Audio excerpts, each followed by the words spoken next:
नमस्कार, आईमा मीडिया में आपका स्वागत है। भारत की आतंकवाद के खिलाफ लड़ाई में इंडोनेशिया ने एक बार फिर सहयोग का हाथ बढ़ाया है। भारत की आतंकवाद के खिलाफ लड़ाई में इंडोनेशिया ने एक बार फिर सहयोग का हाथ बढ़ाया। दुनिया की सबसे बड़ी मुस्लिम आबादी वाले इस देश ने आईएसआईएस से जुड़े 2 संदिग्ध आतंकियों को भारत को सौंपकर अंतर्राष्ट्रीय आतंकवाद के खिलाफ अपनी प्रतिबद्धता दिखाई है। अब्दुल्ला फयाज और तलहा खान नामक ये दोनों आतंकी महाराष्ट्र में आईएसआईएस के स्लीपर सेल से जुड़े हुए बताए जा रहे हैं।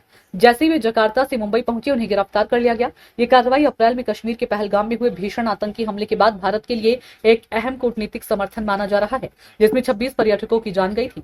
अब्दुल्ला फयाज शेख उर्फ दायपरवाला और तलहा खान उर्फ तलहा लियाकत खान वे 2 संदिग्ध हैं, जिन्हें एनआईए ने रविवार को मुंबई के छत्रपति शिवाजी महाराज अंतर्राष्ट्रीय हवाई अड्डे से गिरफ्तार किया।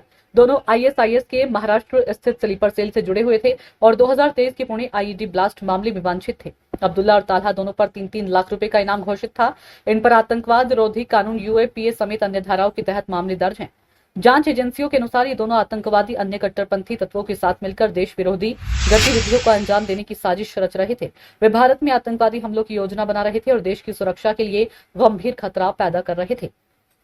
इन आतंकियों की गिरफ्तारी से सुरक्षा एजेंसियों को इनकी साजिशों को नाकाम करने में मदद मिली और ये कदम देश में आतंकवाद के नेटवर्क को कमजोर करने की दिशा में महत्वपूर्ण साबित हुआ है। कश्मीर के पहलगाम में हुए बर्बर आतंकी हमले ने पूरी दुनिया को झकझोर कर रख दिया था।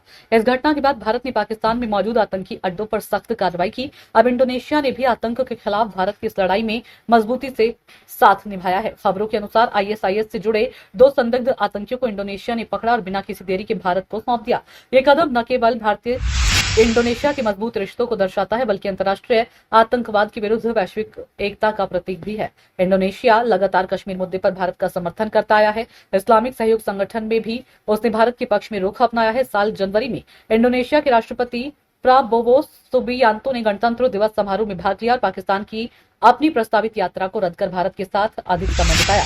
जकार्ता में भारतीय राजदूत से मुलाकात के दौरान उन्होंने पहलगाम हमले की निंदा की और कहा कि ये हमला इंडोनेशिया इस्लाम की मूल शिक्षाओं के खिलाफ है।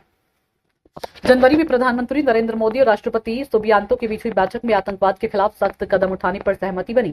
दोनों नेताओं ने आतंकी फंडिंग रोकने, कट्टरपंथ की ऑनलाइन गतिविधियों पर नियंत्रण करने और आतंकियों की भर्ती खत्म करने के लिए मिलकर काम करने का संकल्प लिया।